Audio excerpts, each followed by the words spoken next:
2020년 12월 29일 주일 오전 예배를 드리도록 하겠습니다. 다 같이 반주자의 주악에 맞춰 묵상 기도하겠습니다.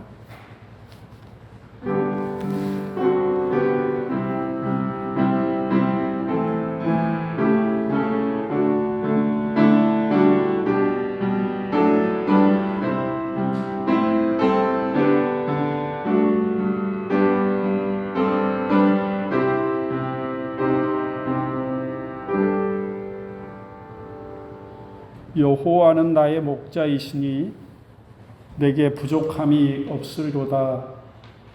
그가 나를 푸른 풀밭에 누이시며 쉴 만한 물가로 인도하시는도다. 내 영혼을 소생시키시고 자기 이름을 위하여 의의 길로 인도하시는도다. 내가 사망의 음침한 골짜기로 다닐지라도 해를 두려워하지 않을 것은 주께서 나와 함께 하심이라. 주의 지팡이와 막대기가 나를 안위하시나이다. 주께서 내 원수의 목전에서 내게 상을 차려주시고 기름을 내 머리에 부으셨으니 내 잔이 넘치나이다. 내 평생에 내 선하심과 인자하심이 반드시 나를 따르리니 내가 여호와의 집에 영원히 살리로다. 아멘.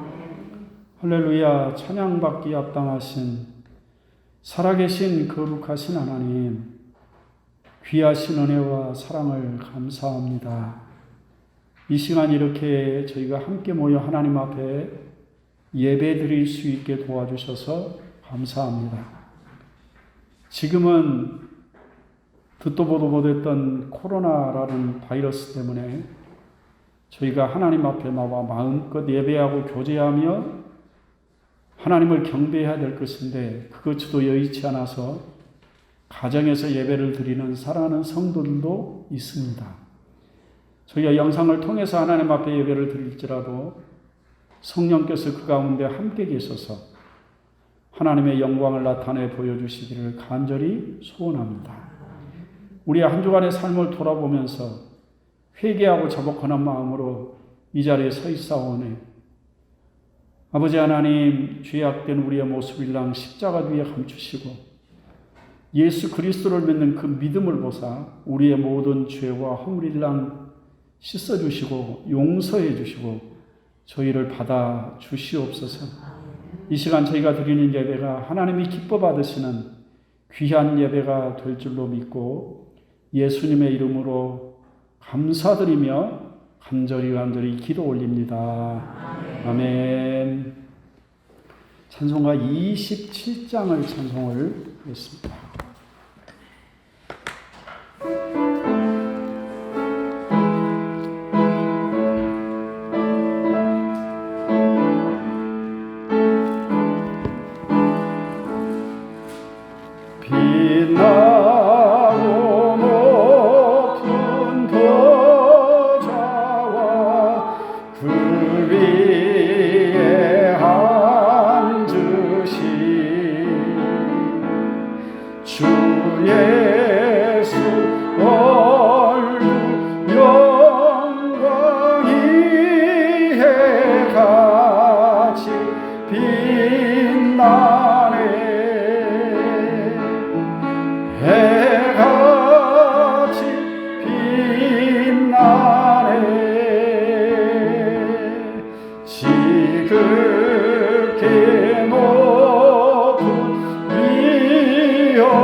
날 위해 지셨네.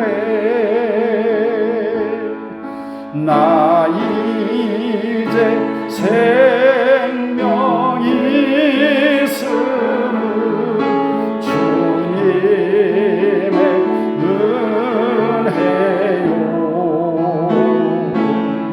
저 사망 권세 이기니 큰 기쁨 넘치네.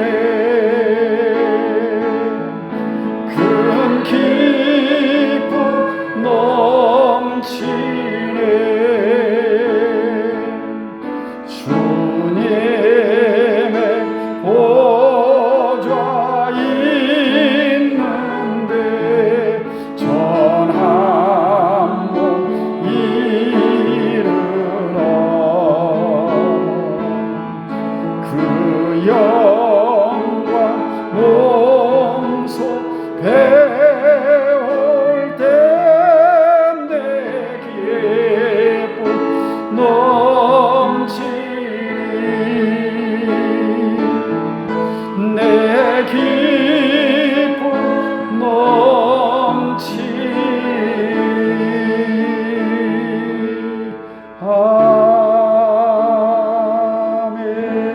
아멘. 사도신경으로 신앙을 고백하겠습니다. 전능하사 천지를 만드신 하나님 아버지를 내가 믿사오며 그 외아들 우리 주 예수 그리스도를 믿사오니 이는 성령으로 잉태하사 동정녀 마리아에게 낳으시고 본디오 빌라도에게 고난받으사 십자가에 못 박혀 죽으시고 장사한 지 사흘 만에 죽은 자 가운데서 다시 살아나시며 하늘에 오르사 전능하신 하나님 우편에 앉아 계시다가 저리로서 산 자와 죽은 자를 심판하러 오시리라. 성령을 믿사오며 거룩한 공예와 성도가 서로 교통하는 것과 죄를 사하여 주시는 것과 몸이 다시 사는 것과 영원히 사는 것을 믿사옵나이다. 아멘. 찬송가 285장 찬송입니다.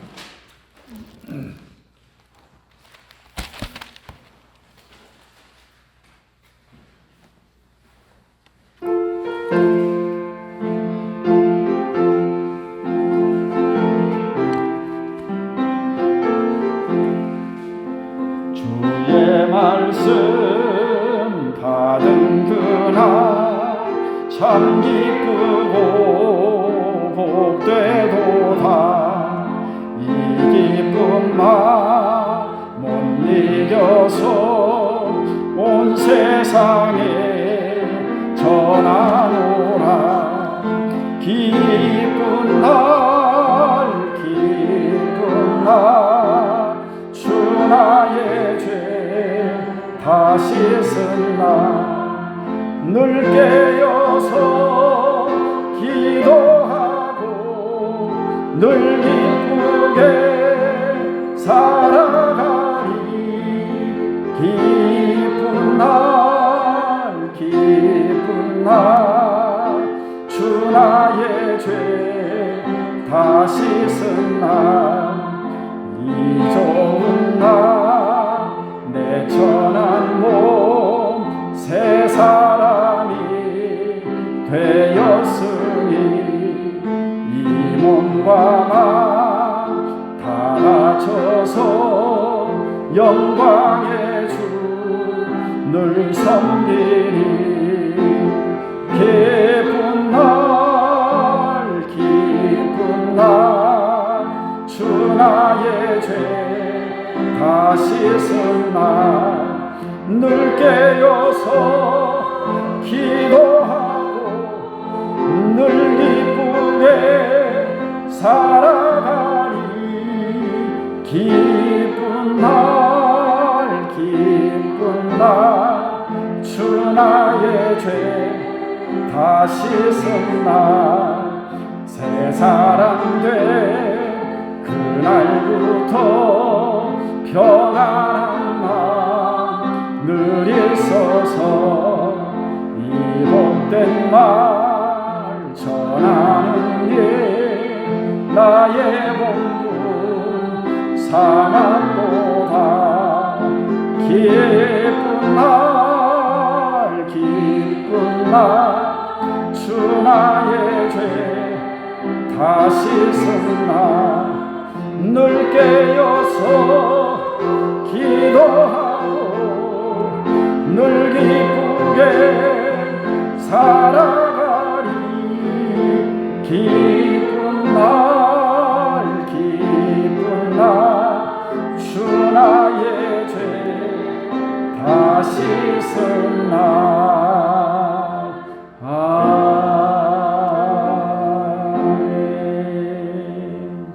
제가 기도하겠습니다.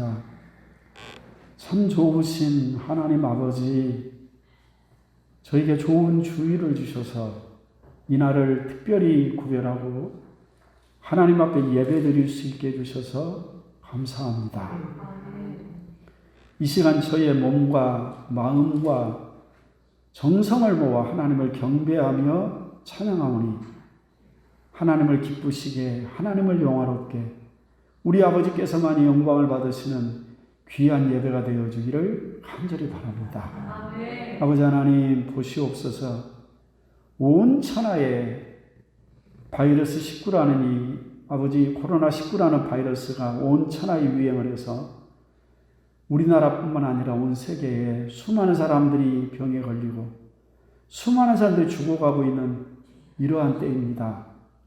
아버지 하나님 주여, 뭐든지 할 수 있다고 생각했던 인간의 오만함을 눈에 보이지 않는 작은 바이러스로 징계하시는 아버지요, 다시 한번 이런 사건을 겪을 때마다 우리가 얼마나 하나님 앞에 오만했는지, 얼마나 우리 자신들이 정말 아무것도 아닌 존재인지를 다시 한번 깨닫고 하나님의 은혜 없이는 못 사는 사람들이라는 고백이 우리 가운데 있게 되기를 간절히 소원합니다.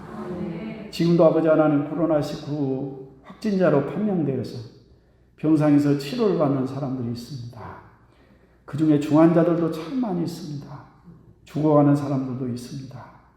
주님께서 찾아가셔서 만져주시고 우리 아버지 하나님 정말로 그 병으로 죽었다는 말을 듣지 않도록 하나님께서 은혜 베풀어 주시기를 간절히 바랍니다.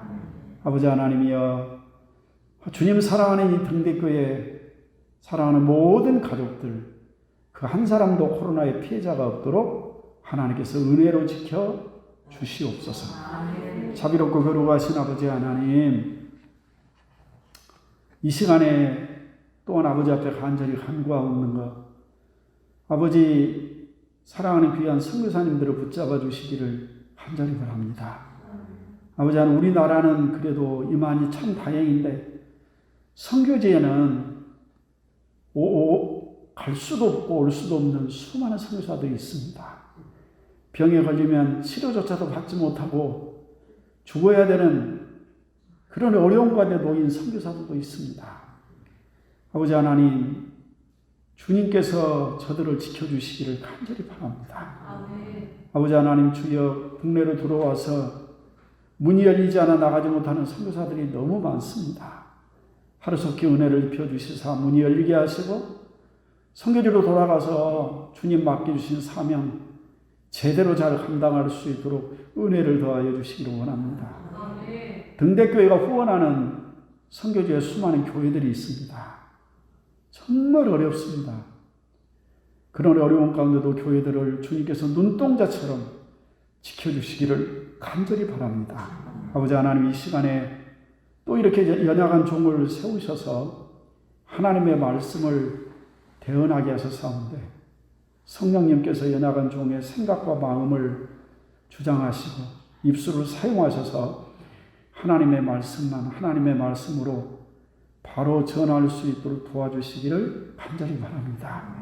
하나님의 말씀을 듣는 종들을 사랑하시고 저들의 귀를 열어주시며 마음을 열어주시며 입술을 열어주셔서 하나님의 말씀을 제대로 알아들을 수 있도록 축복하시고 아버지 그 말씀에 순종하며 살아갈 수 있도록 성령님께서 도와주시기를 간절히 바랍니다.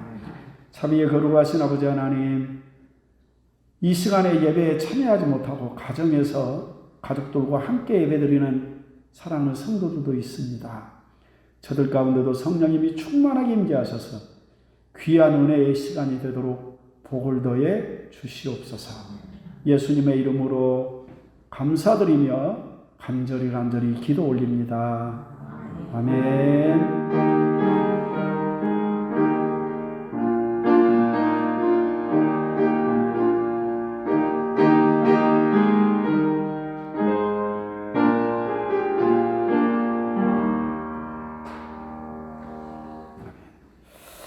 우리 하나님의 말씀을 보겠습니다. 하나님의 말씀은 에베소서 5장 22절 말씀부터 24절 말씀까지를 보겠습니다. 에베소서 5장 22절 말씀부터 24절에 있는 말씀까지입니다. 제가 천천히 봉독해 올리겠습니다. 아내들이여 자기 남편에게 복종하기를 죽게 하듯 하라. 이는 남편이 아내의 머리됨이 그리스도께서 교회의 머리됨과 같음이니 그가 바로 몸의 구주시니라. 그러므로 교회가 그리스도에게 하듯 아내들도 범사에 자기 남편에게 복종할지니라. 아멘. 행복한 가정 아내들이여 두 번째 말씀을 함께 나누도록 그렇게 하겠습니다. 지금은 영상 예배를 드리는 시간에서 제가 마스크를 좀 벗겠습니다.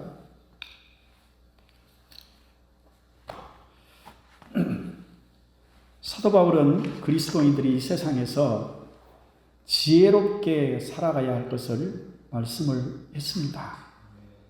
지혜롭게 살아야 될 이유가 뭐냐? 세월을 아끼라 때가 악하니라 라는 말씀을 했습니다. 그 의미는 사탄 마귀가 그리스도인들을 자꾸 속인다는 것입니다. 어리석은 선택을 하게 되면 지나가는 시간을 허비하게 됩니다. 한순간에 잘못된 어리석은 선택 때문에 너무나도 허무하게 나에게 주어진 인생의 시간들을 낭비하게 되는 것입니다. 그리고 나에게 찾아왔던 많은 기회들을 붙잡지 못하고 놓치게 됩니다. 늘 우리가 지나놓고 나서 후회하는 것이 있습니다. 그때 그렇게 했어야 되는데, 그때가 나에게 주어진 기회였는데 왜 그때 그 시기를 놓쳤을까? 그렇게 후회를 하는 것입니다. 문제는 악한 사단 마귀가 욕심으로 우리를 유혹해서 우리의 눈을 가리고 정말 별 의미 없는 일에 시간을 허비하도록 만들어 놓은 것입니다. 그러므로 우리는 그런 어리석은 선택을 다시 반복하지 않기 위해서 끊임없이 매 순간순간 하나님의 뜻이 무엇인가를 기도하고 묻고 묵상해야 되는 것입니다.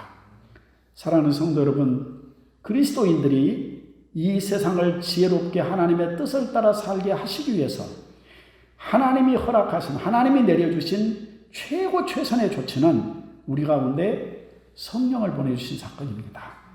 그래서 바울은 그리스도인들이 지혜로운 삶을 살아가기 위해서는 성령의 충만함을 받아야 된다라는 그런 말씀을 했습니다. 성령의 충만함이라고 하는 것은 기도원 가서 노래하고 북치고 난리 법석을 떠나는 그런 감각적인 경험만을 성령 충만이라고 하지 않습니다. 성령의 충만함이란 예수 그리스도를 믿는 우리 마음 가운데 하나님께서 이미 성령을 보내셔서 성령이 내 안에 내주하고 계신다는 사실을 인정하고 성령께서 내 생각과 내 마음을 지배하고 다스릴 수 있도록 성령님께서 깨닫게 하시는 말씀을 따라 성령님께서 나에게 주시는 간절한 소원을 따라 순종하면서 살아가는 것, 이것이 바로 성령의 충만한 것입니다. 그 성령의 충만한 삶이 어떻게 우리의 삶에 표현되고 나타나느냐라는 말씀도 여러분께 드렸습니다. 우리가 일상에서 사용하는 말과 언어가 변화되어야 된다고 했습니다. 누추하거나 상스러운 말을 사용하지 않고 시와 찬송과 신령한 노래의 가사같이 수준 높고 아름다운 언어들을 사용하라라고 말씀을 했습니다. 두 번째로 내 삶이 즐거워서 날마다 행복해져서 노래하며 범사에 하나님께 감사하는 삶을 살아야 된다고 했습니다. 세 번째는 그리스도를 경외함으로 피차 복종하는 삶을 사는 것이 성령에 충만한 삶이라 했습니다. 그러면서 이 피차 복종하는 삶이 우리의 실제 생활의 영역에서 어떻게 적용되어지는가를 지금 설명하고 있는 것입니다. 사랑하는 성도 여러분, 아무리 기독교의 교리를 잘 알고 있어도, 아무리 성경에 대한 해박한 전문 지식이 있다 할지라도 실제 삶에 적용될 수 있는 것이 아니라면 아무런 의미가 없는 것입니다. 우리 기독교는 산속에 들어가서 수도만 하는 사람들이 아닙니다. 그런 사람들을 무시하자는 얘기는 아닙니다. 우리가 하나님의 세미한 음성을 듣기 위해서, 더 깊은 말씀에 대한 통찰력을 얻기 위해서, 또 어떤 특별한 이유로 기도해야 될 필요가 있어서 그런 시간을 격리하고 침묵의 시간을 갖는 것 정도는 필요할 수 있습니다. 그러나 그렇지 않냐고 일생을 그런 수동 공동체에 들어가서 세월을 보내고 시간을 보내는 것이 과연 기독교적인 믿음의 삶의 모습일까? 저는 많은 생각을 한번 해봤습니다. 그렇게 자기 자신은 이 죄악적 오염된 세속을 떠나서 깨끗하게 살았다라고 얘기할 수 있을지 모르지만, 이 세속된 세상에 대한 영향력을 전혀 행사하지 못하고 그냥 세상을 떠났다고 한다면 그게 하나님이 원하시는 일일까? 라고 생각을 한번 해본 것입니다. 누군가는 이 땅에 살아가면서 자식도 낳아야 되고, 누군가는 의사가 되어 병도 치료해 줘야 되는 것입니다. 누군가는 약사가 돼서 약을 만들어야 되는 것입니다. 누군가는 나라를 지켜야 될 것 아닙니까? 그래서 저는 특별히 수도사로, 수도원 공동체에 들어가서 사는 것은 그 사람은 특별한 어떤 은사적인 측면이다라는 생각을 한번 해봤습니다. 자, 우리가 가만히 보면 예수님은, 우리의 주님 되시는 예수님은 굉장히 액티비티 하신 분입니다. 굉장히 활동적이셨습니다. 쉴 새 없이 일하셨습니다. 우리는 이 험악한 세상에서 그리스도인으로 살아가야만 되는 사람들인 것입니다. 그러므로 말씀이, 그리고 이 신학적인 교리가 지식으로만 남아서는 안 되는 것이고 실제 우리의 삶에 적용될 수 있어야 한다는 것입니다. 그래서 저와 여러분은 하나님의 말씀을 듣고 공부할 때 그냥 지식으로만 들을 것이 아니라 실제 우리의 삶에서 어떻게 하면 그 말씀대로 살아갈 수 있을 것인가, 어떻게 그 말씀에 순종할 수 있을 것인가 고민하고 기도하고 성령의 도우심을 구해야만 되는 것입니다. 자, 지난 주일 시간에 이어서 행복한 가정생활 아내들이여 두 번째 말씀을 여러분께 드리도록 그렇게 하겠습니다. 에베소서 5장 22절 말씀부터 6장 9절까지 있는 말씀은 피차 복종하는 삶에 대한 구체적인 실천 부분에 대해서 말씀을 하고 있습니다. 그런데 맨 먼저 누가 등장합니까? 아내들이요, 아내들이 등장을 했습니다. 그래서 행복한 가정을 세워가는 일에 가장 먼저 영향력을 행사해야 되는 사람이 누구라는 겁니까? 아내들이라는 뜻입니다. 지난 주일에 제가 하나님께서 아담을 위해서 그 아내 하와를 만드신 것을 통해 아내의 역할이 무엇인가에 대한 말씀을 여러분께 드렸습니다. 아내의 역할이 뭐라고 그랬습니까? 돕는 배필이라고 그랬습니다. 그 말을 좀 설명을 해보자면, 남자들이란 아무리 똑똑하고 아무리 야문 척해도 여자가 없으면 절대 안 되는 놈들이다, 부족한 놈들이다, 그런 뜻입니다. 그래서 아내 여러분들은 저 한없이 부족한 남정네들을 도와서 제대로 사람 구실 좀 하고 살아라고 하나님이 만들어 놓으신 최고의 작품인 것입니다. 여성 여러분들이 자부심을 가져도 됩니다. 이제 오늘 역시 아내들이여 라는 그런 제목으로 왜 남편에게 복종하며 살아야 되는지, 그 진정한 의미의 말씀이 무엇인지를 좀 설명하도록 그렇게 하겠습니다. 오늘 본문 말씀 22절 말씀을 같이 한번 읽겠습니다. 22절 같이 읽습니다. 아내들이여 자기 남편에게 복종하기를 주께 하듯 하라. 아멘.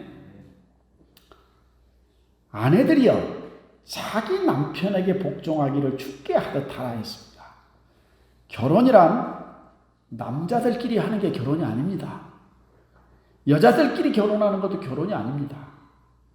동성 결혼이나 동성 연애는 개인의 취향일 뿐이다라고 말하면서 그걸 정당화시키려고 하는 차별금지법이 지금 국회에서 논의가 되고 있습니다.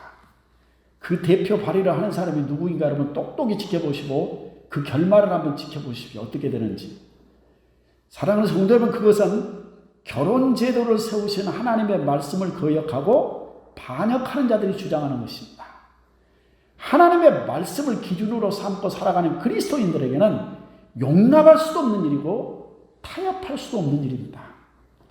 차별금지법이 발의가 되어 통과가 되게 되면 제가 교회에서 이런 말을 공적으로 하는 것 자체가 처벌의 대상이 될지도 모르겠습니다.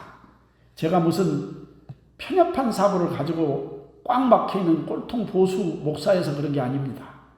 평생 성경 말씀을 가르쳤던 목사의 양심으로 아닌 것은 아니라고 얘기를 할 수 있어야 된다는 것입니다. 가정과 결혼에 대한 말씀을 여러분과 함께 드리는 자리니까 왜 우리가 동성연애가 동성결혼이 허용될 수 없는 것인가에 성경이 어디에 그 말씀이 나와 있는지를 조금 알고 가는 게 좋겠다라는 생각을 했습니다.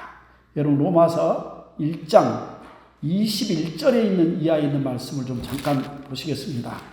조금만 여러분이 앞으로 넘기셔서 로마서 1장을 좀 보시기 바랍니다.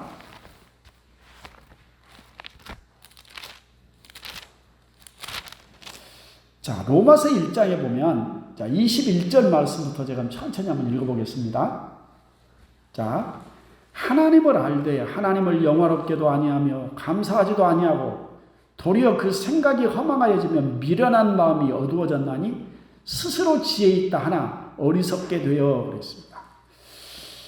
하나님을 마음에 두지 않으면 참 사람이 어리석게 됩니다. 그게 맞는 겁니다. 어리석게 돼. 자신은 매우 똑똑하다고 생각하는데 하나님을 섬기지 않는 사람은 어리석은 사람입니다. 어떻게 어리석은 사람이 어떻게 되느냐? 썩어지지 않은 하나님의 영광을 썩어질 사람과 새와 짐승과 기어다니는 동물 모양의 우상으로 바꾸었다 그랬습니다.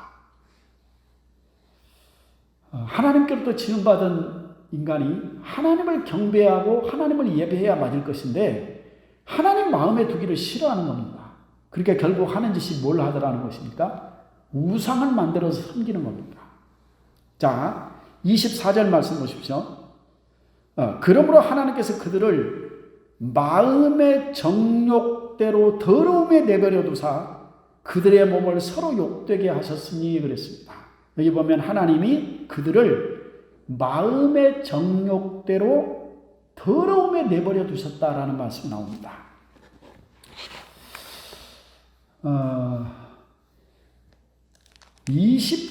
그래서 25절 말씀은 이는 그들이 하나님의 진리를 거짓 것으로 바꾸어 피조물을 조물주보다 더 경배하고 섬김이라 주는 것 영원히 찬송하시리로다. 아멘 이랬습니다.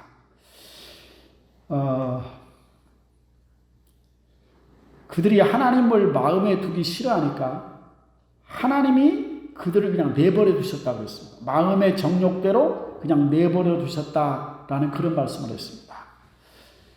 우리가 정말 말해도 안 듣는 사람들을 만나면 어떻게 합니까? 이제 네 멋대로 해라 그러지 않습니까? 그렇죠?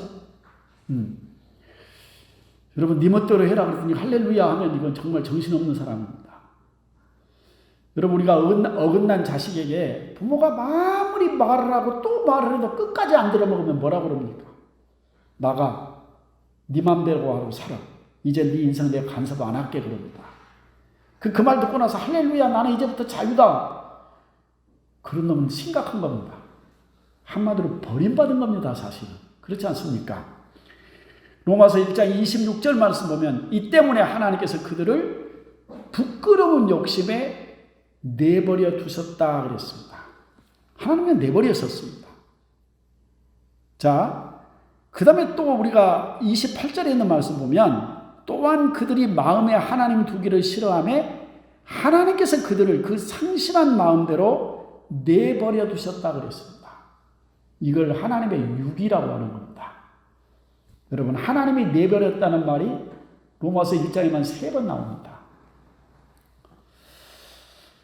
그 말은 갈 때까지 한번 가보라는 겁니다. 여러분, 부모조차도 돌보지 않는 자식을 고아라고 얘기하고, 고아는 불쌍한 인생의 대명사가 고아입니다. 자, 하나님께서 그렇게 그냥 내버려 놨더니 결국 하는 짓이 어떤 짓을 하느냐. 26절, 27절 말씀 보십시오.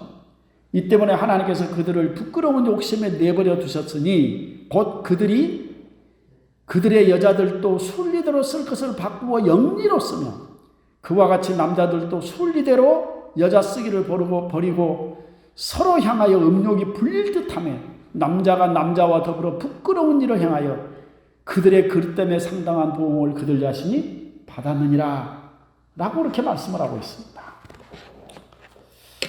하나님께서 내버리신 종자들이 행하는 부끄러운 일, 하나님이 만드신 창조의 순리를 영리로 바꾸는 사탄 마귀의 종자들이 하는 일이 그 일입니다.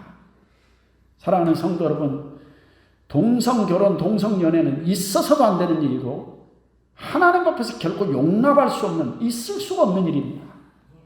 결혼이란 반드시 장성한 남자와 장성한 여자가 만나서 하나님 말씀 안에 가정을 이루는 성스럽고 거룩한 일이 되는 것입니다. 오늘 말씀은 아내와 남편에 대한 말씀입니다. 자, 아내와 남편의 관계 속에 가정을 세우고 결혼 생활이 이루어지게 되는데 그 아내의 역할이 뭐냐 그랬더니 남편에게 복종하라 그렇게 말씀을 했습니다. 제가 지난 시간에 이 복종이라는 말의 의미가 지배와 굴복을 의미하는 것으로 이해해서는 안 된다라는 말씀을 여러분께 드렸습니다. 사랑과 섬김을 여기서 복종이라고 표현을 한 것입니다. 자, 오늘 24절 말씀 보면, 오늘 22절 말씀 보면 아내들에게 복종을 요구하면서 죽게 하듯 하라라는 말씀이 나옵니다. 죽게 하듯. 이 말씀이 도대체 어떤 의미일까? 죽게 하듯 하라라는 말이 무슨 말씀일까요? 24절 말씀 보면 그리스도가, 교회가 그리스도에 하듯 그렇게 말씀을 했습니다. 그런데 오늘 여러분 22절 말씀을 가만히 한번 자세히 좀 들여다 보시기를 바랍니다. 아내들이여 자기 남편에게 복종하기를 그랬습니다. 그러니까 이 말이 여자들이여 모든 남자들에게 복종하라 그런 말의 의미가 전혀 아닙니다.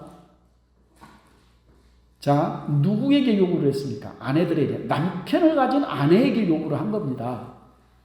자, 누구에게 복종하라고 했습니까? 이 세상 모든 남자에게 복종하라고 했습니까? 아닙니다. 자기 남편에게입니다. 그러므로 여러분 이 말씀은 여권 신장을 주장하고 반대하는 그런 의미의 말씀과는 전혀 상관이 없는 겁니다. 하나님께서 세우신 결혼이라는 제도 속에 세워진 남편과 아내가 함께 살아가는 가정을 전제로 두고 하신 말씀입니다. 자, 그럼 남편이 있는 아내라면 자기 남편에게 뭐 해야 된다는 것입니다. 복종하며 살아야 된다는 것입니다. 이 세상 모든 여자들이요 남자들에게 복종할지어다 그 얘기가 아니란 말입니다.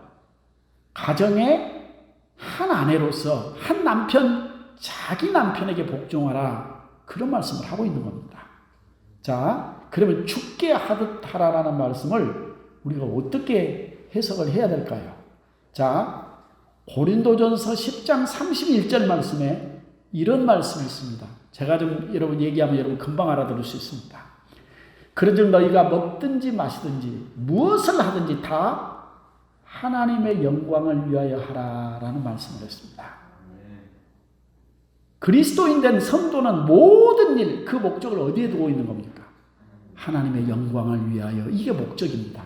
먹든지 마시든지 무엇을 하든지 하나님의 영광을 위하여 하라. 그렇게 말씀을 했습니다. 죽게 하듯 하라라는 말씀은 하나님의 영광을 위하여 하라라는 말씀 속에 들어가 있는 겁니다. 또 설명을 한번 해보겠습니다. 자, 결혼을 하고 가정을 세우는 일은 이미 완성되어진 사람들이 만나서 세우는 게 아닙니다. 결혼은 완성이 아니라 시작입니다. 서로 다른 환경 속에서 전혀 다른 개성을 가지고 살았던 사람이 하나님이 짝지어 주셔서 둘이 만난 겁니다. 그 말은 모든 것이 낯설고 모든 것이 서툰 사람들이 둘이 만났다, 그런 뜻입니다. 둘이 서로 결혼을 위해서 연애를 할 때는 이 세상에 저만한 사람이 없다라고 생각하고 둘이 만났습니다. 그런데 막상 결혼을 해서 가정을 이루며 살다 보면 무슨 생각이 듭니까? 어쩜 이렇게 나와는 안 맞는 사람이 나를 만났을까? 그런 생각이 들어가는 겁니다. 근데 그게 하나님의 뜻입니다, 사실은. 왜냐하면 하나님은 그렇게 해서 이 세상을 공평하게 만들어가는 것입니다. 여러분, 잘나고 똑똑하고 멋진 사람들끼리만 만나면 세상이 공평해지겠습니까? 그 참 희한하게 하나님께 공평하게 만드셨어요. 키가 큰 사람들은 대부분 키가 좀 짝닮아간 사람들을 좋아합니다.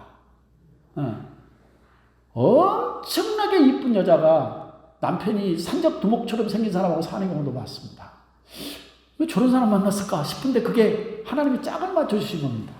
공평하게 만드시려고. 그래야 공평해지지 않겠습니까? 되게 너무 잘나고 똑똑한 사람들은 오래 같이 못 살더라고요. 그런데 여러분, 두 사람이 만나서 아무리 안 맞아도 그리스도인은 원칙이 있습니다. 살아가는 원칙. 모든 그리스도인의 삶에 원칙이 있습니다. 먹든지 마시든지 무엇을 하든지 하나님의 영광을 위해 살아. 이게 첫 번째 원칙입니다. 두 번째 원칙이 있습니다. 로마서 14장에 있는 말씀을 좀 보겠습니다. 로마서 14장. 자, 6절에 있는 말씀부터 제가 읽어보겠습니다. 로마서 14장 6절 말씀부터입니다.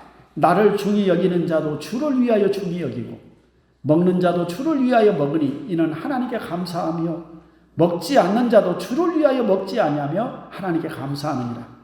우리 중에 누구든지 자기를 위하여 사는 자가 없고 자기를 위하여 죽는 자도 없도다. 우리가 살아도 주를 위하여 살고 죽어도 주를 위하여 죽나니 그러므로 사나 죽으나 우리가 주의 것이로다. 이를 위하여 그리스도께서 죽었다가 다시 살아나셨으며 곧 죽은 자와 산 자의 주가 되려 하심이라 그렇게 말씀을 했습니다. 여기 보면 내가 살아도 누구를 위하여? 주를 위하여 살고 죽어도 주를 위하여 죽나니 그러므로 사나 죽으나 우리는 주의 것이로다 그랬습니다. 그리스도인의 삶에 또 하나의 원칙이 있습니다. 누구를 위하여 산다? 주를 위하여, 주를 위하여. 그래서 아무리 두 사람이 만나서 좀 잘 안 맞더라도 원칙은 세워놓자는 겁니다. 어떤 원칙을 세워야 됩니까? 두 가지 원칙이 있습니다. 하나는 하나님의 영광을 위하여, 또 하나는 주를 위하여예요. 주를 위하여. 그렇다면 여기 아내들아 자기 남편에게 복종하기를 주께 하듯 하라라는 말씀은 아내들로 하여금 자기 남편에게 복종해야 될 이유가 있습니다. 무엇을 위하여? 하나님의 영광을 위하여, 하나는 주를 위하여입니다. 여러분 한번 생각해 보십시오. 내가 오늘 교회 가서 예수님을 향해서 막 삿대질을 하고 눈을 부라리고 욕을 했다. 교회 와가지고 예수님! 그러면서 막 삿대질을 하고 막 욕을 하고 막 눈을 부라리고 있다고. 그럼 사람들이 보고 뭐라 그러겠습니까? 미친 사람 아닌가? 그런 생각을 하게 될 겁니다. 그렇지 않겠습니까? 교회에 오면 다 순한 양이 됩니다. 그렇죠? 누구를 위하여? 주님을 위하여. 찬양을 누구를 위해서 합니까? 주님을 위하여. 봉사를 누구를 위해서 합니까? 주님을 위하여. 여러분 그래서요. 여러분 주님을 위해서 하는 일은 여러분 다 찬송 부르면서 합니다. 청소를 하면서도 어떻게 합니까? 찬송을 부르면서 기쁨으로 하는 겁니다. 부엌에 가서 음식을 장만해도 어떻게 합니까? 주를 위하여 하는 거라고 생각하니까 기쁨으로 하는 겁니다. 근데 교회에 와서는 그렇게 순한 양처럼 주님을 위해서 노래하고 예배하고 봉사를 하고 나서 집으로 돌아가서는 뿔난 염소처럼 바락바락 덤비고 대들고 하면 그게 과연 주님을 위한 것인가를 생각을 해봐야 된다는 것입니다. 우리가 성경 말씀을 조금 더 확장해서 제가 한번 말씀을 드리도록 하겠습니다. 성경을 여러분 꼭 찾아서 한번 읽어보시기 바랍니다. 베드로전서 3장에 있는 말씀입니다. 좀 뒤로 넘기시면 히브리서 뒤에 야고보서 뒤에 베드로전서가 있습니다. 베드로전서 3장 1절에 있는 말씀부터 봅니다.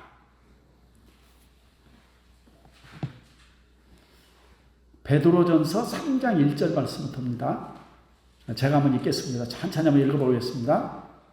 아내들아, 이와 같이 자기 남편에게 순종하라. 이는 혹 말씀을 순종하지 않는 자라도 말로 말미암지 않고 그 아내의 행실로 말미암아 구원을 받게 하려 함이니 너희의 두려워하며 정결한 행실을 봄이라. 그렇게 말씀을 했습니다. 베드로 사도도 바울과 똑같이 가정에서 아내와 남편의 역할에 대한 말씀을 좀 하고 있는 겁니다. 그런데 아내들아, 이와 같이 자기 남편에게 순종하라 그랬습니다. 자, 잘 들어보십시오. 아내들아, 이와 같이 자기 남편에게 순종하라.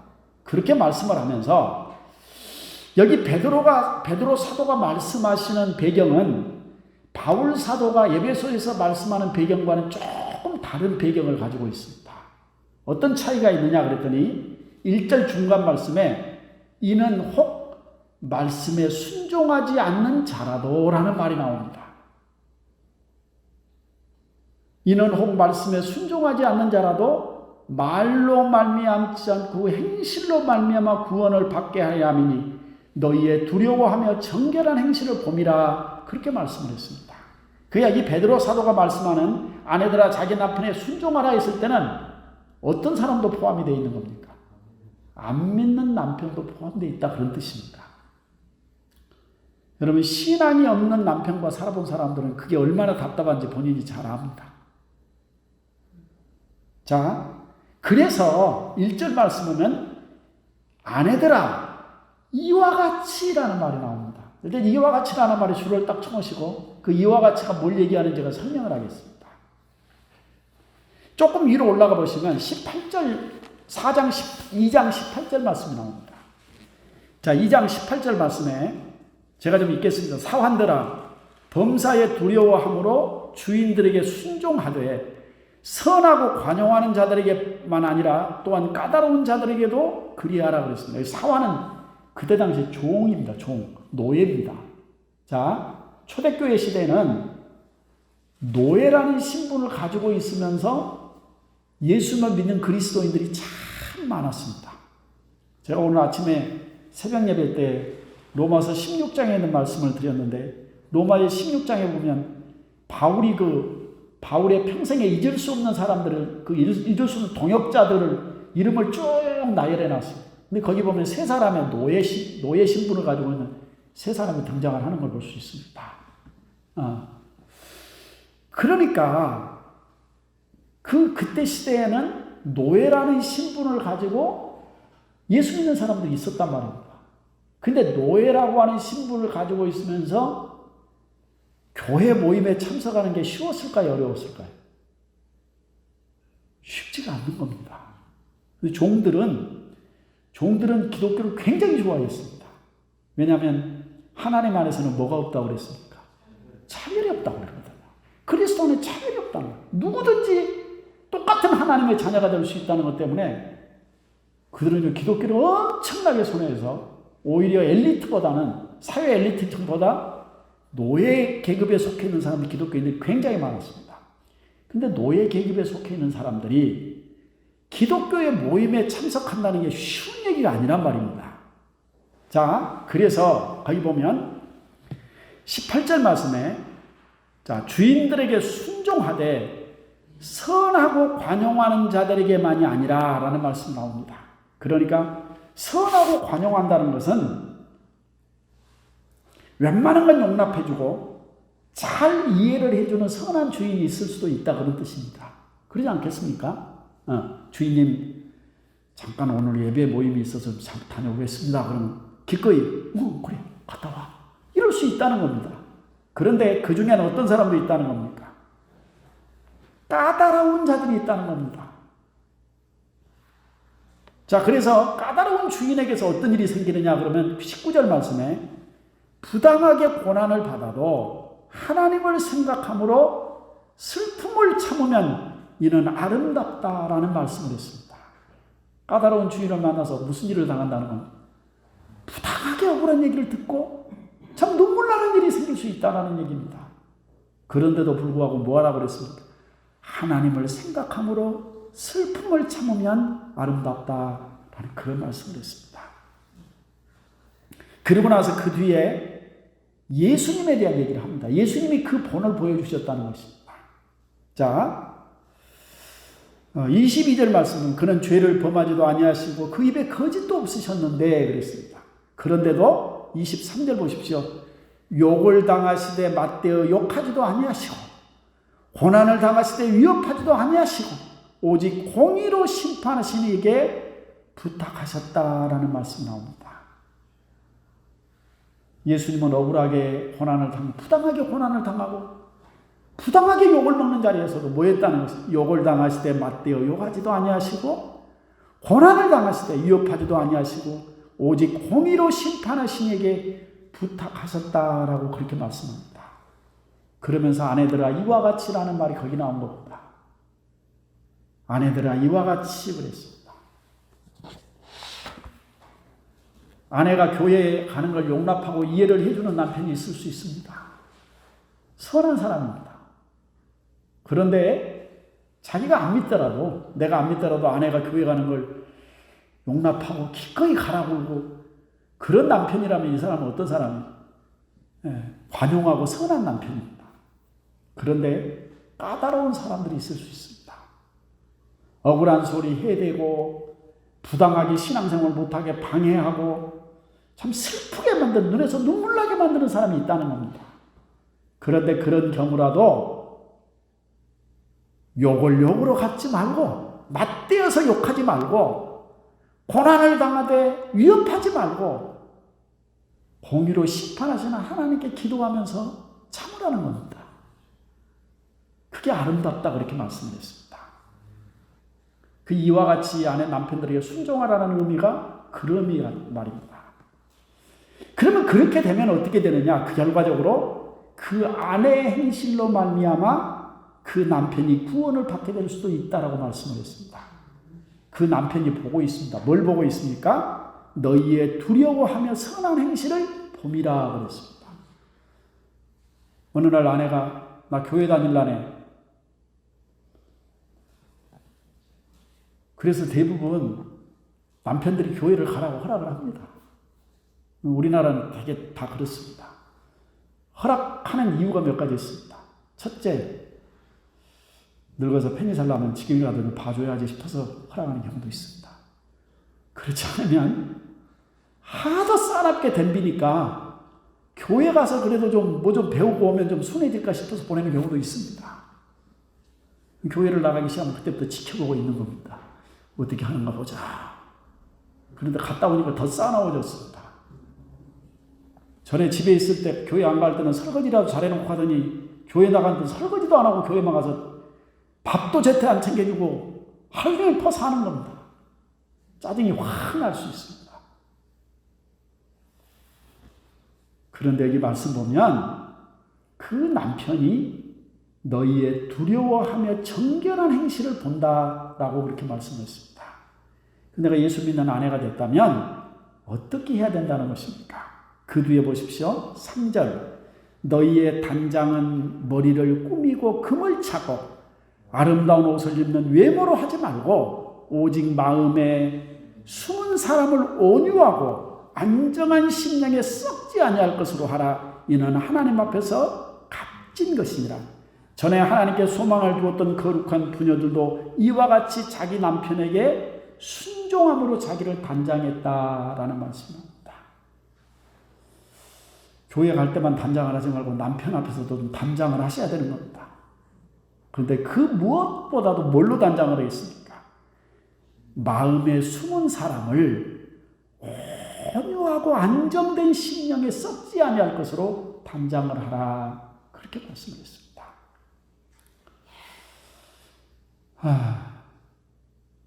자, 오늘 여기까지 말씀을 좀 드리겠습니다.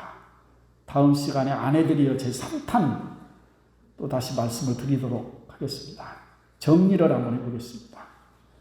아내가 남편에게 순종해야 되는 이유가 있습니다. 첫 번째는 아내의 역할이 돕는 배필이기 때문에 그렇습니다. 두 번째, 그렇게 하는 것이 아내가 가정에서 주님을 위하여 하는 사역이 된다는 것입니다. 그리스도의 모든 행실에 목적이 있습니다. 하나님의 영광을 위하여 그리스도를 위하여 하라는 것입니다. 예수님께서 오셔서 하시는 일은 사람을 구원하는 일입니다. 가정에서 아내가 제대로 그 역할을 감당하게 되면 안 믿는 남편이라도 구원을 받을 수 있으니 이것이 가장 중요한 아내의 역할이 아니겠느냐라는 생각을 하게 되는 것입니다. 왜 복종을 해야 됩니까? 그것이 바로 아내된 사람이 주님을 위해서 하는 일이기 때문에 그런 것입니다. 기도하겠습니다. 자비롭고 거룩하신 살아계신 아버지 하나님, 귀하신 하나님의 은혜와 사랑을 참으로 감사를 드립니다. 오늘 말씀을 통해서 우리에게 아내들아 자기 남편에게 복종하라 하는 말씀을 하면서 그것이 주님을 위해서 하는 일이고 그것이 하나님의 영광을 위해서 하는 일이고 그것이 아내로서 가정에서 해야 될 주님을 위한 귀한 사역이라고 하는 사실을 말씀을 통해서 우리가 배웠습니다. 교회 안에서는 그렇게 순한 양처럼 열심히 노래하고 봉사하고 기뻐했던 사람이 가정으로 돌아가서 싸납고 살아온 모습을 보여주게 되면 그 모습을 보고 누가 예수 믿고 싶어 하겠습니까? 교회의 내 모습이 가정에서 비춰지는 내 모습이 되어지기를 간절히 바랍니다. 아버지 하나님, 믿지 않는 까다로운 남편이라 할지라도 이와 같이 그에게 순종하라 라고 말씀하셨던 하나님의 말씀을 기억하고 부당하게 고난을 당하고 억울한 소리를 듣고 눈에서 눈물이 나도 하나님을 생각함으로 참으면 이는 참 아름다운 것이라 했습니다. 남편은 믿지 않는 남편이라도 그 안에 정결한 행실을 보고 있다라고 그렇게 말씀을 했습니다. 내 아내가 남편에게 복종을 해야 되는가? 그것이 바로 주님이 허락하신 사역이기 때문에 그렇습니다. 하나님의 영광을 위해서, 주님을 위해서 그렇게 가정에서 아내의 역할을 잘 감당할 수 있는 귀한 복을 주시기를 간절히 바랍니다. 사랑하는 성도들의 가정을 행복한 가정, 건강한 가정으로 세워질 수 있도록 성령님께서 저들을 도와 주시옵소서. 예수님의 이름으로 감사드리며 간절히 기도 올립니다. 아멘. 321장을 찬송을 하겠습니다.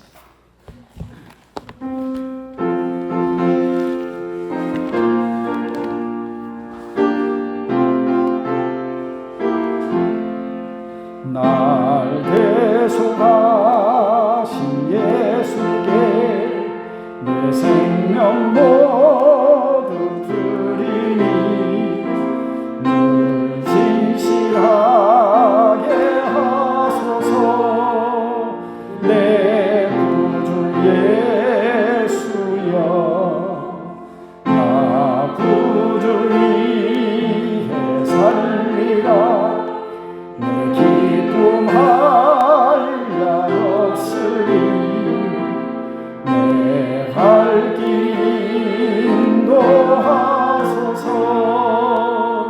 내 구주 예수여, 날 구원하신 예수를 일평생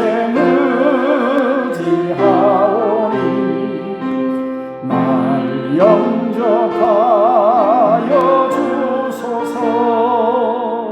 내 구주 예수여, 나 구주 위해 살리라. 내 기쁨 한량 없으리. 내 갈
광고 말씀을 드리겠습니다. 성탄절부터 시작을 해서 다음 주일까지 1월 3일까지 코로나 방역을 위한 특별 기간입니다. 그때까지 교회에 모이는 사람의 숫자도 20명으로 제한을 하겠다라고 그렇게 얘기를 했습니다. 엊그저께 그 어떤 교회에 성도들 한 60명 모여서 예배를 드렸는데 면사무소에서 와가지고 고발 조치하겠다고 막 그렇게 난리를 치고 갔다고 합니다. 20명으로 제한을 해서 저희가 토요일 날 이렇게 7시 30분에 이렇게 영상 촬영하면서 함께 예배를 좀 드리고 있는 겁니다. 토요일 날 영상 때 드리는 영상 촬영 예배와 그 영상을 통해서 드리는 가정 예배, 내일 주일 날 오전에 와서 드리는 예배가 내용이 똑같습니다. 그래서 적절하게 숫자를 좀 잘 조절해 가면서 우리가 좀 뱀같이 지혜롭게 비둘처럼 순결하게 좀 해야 될 때가 아닌가라는 생각을 했습니다. 1월 3일까지는 우리가 성가대 찬양도 좀 기다려보도록 그렇게 하겠습니다. 송구영신 예배는 원래 수요 예배가 있습니다. 우리가 3일 밤 수요 예배가 있는데 12월 31일이 화요일입니다. 목요일입니다. 그래서 수요 예배를 드리지 아니하고 목요일 날 7시 30분에 12시에 드리는 7시 30분에 수요 예배처럼 그렇게 예배를 드리도록 그렇게 할 것이고, 모든 예배에는 영상을 찍어서 올려보내고 있습니다. 그러니까 영상을 통해서도 여러분 예배를 드릴 수 있습니다. 백신도 치료제도 이제 거의 다 개발이 됐습니다. 이미 외국에서는 지금 백신 접종이 시작이 됐다고 합니다. 우리나라는 2월 말에서 3월 정도 초에 들어오게 된다고 그러니까 아무도 우리가 조금만 더 인내하고 가면 일상으로 돌아갈 수 있습니다. 이미 그 코로나 치료제는 만들어져서 지금 병원에서는 사용되고 있다고 그러니까 아무튼 좀 조금만 우리가 조심하면 우리는 일상으로 돌아갈 수 있다라는 생각을 했습니다. 코로나가 감염이 되게 되면 나 혼자만의 피해가 아니라 여러 사람들에게 피해를 입히게 됩니다. 코로나 환자가 들려간 식당까지도 피해를 입지 않습니까? 그래서 개인 방역에 좀 철저히 유의를 해 주시기를 바랍니다. 교회 오신 분들은 들어오실 때 반드시 체온 체크하시고 자기가 그 체온을 그 기록부에 기록을 해 주셔야 합니다. 손소독도 하시고 마스크는 필수입니다. 이렇게 개인 방역 잘 하셔서 한 명도 우리 코로나 때문에 염려하는 가정 없이 건강하게 이 시기를, 어둠의 시기를 지내고 아주 멋지게 함께 모여서 하나님 앞에 교제하고 예배하고 찬송하고 마음껏 할 수 있는 그날에 속히 오게 될 수 있게 되기를 바랍니다. 이제 제가 축도하고 예배를 마치도록 그렇게 하겠습니다. 이제는 우리를 구원하시기 위해서 이 땅에 오셔서 우리를 위하여 친히 십자가를 지셨던 우리 주 예수 그리스도의 그 크신 은혜와 하나밖에 없는 독생자를 이 땅에 보내시고 세상의 수많은 사람들 가운데 천에 하나 만에 하나 뽑아 당신의 백성으로 삼아주신 아버지 하나님의 지극하신 사랑하심과 우리의 연약함을 너무 잘 아시고 때를 따라 도우시는 성령님의 위로하시고 교통하시고 충만케 하시는 역사가 오늘 예배드리는 사랑하는 성도들 가정 위에, 저들의 머리 위에, 저들의 자녀들과 허락한 사업과 직장들 위에 이제로부터 영원까지 함께 있을지어다. 아멘.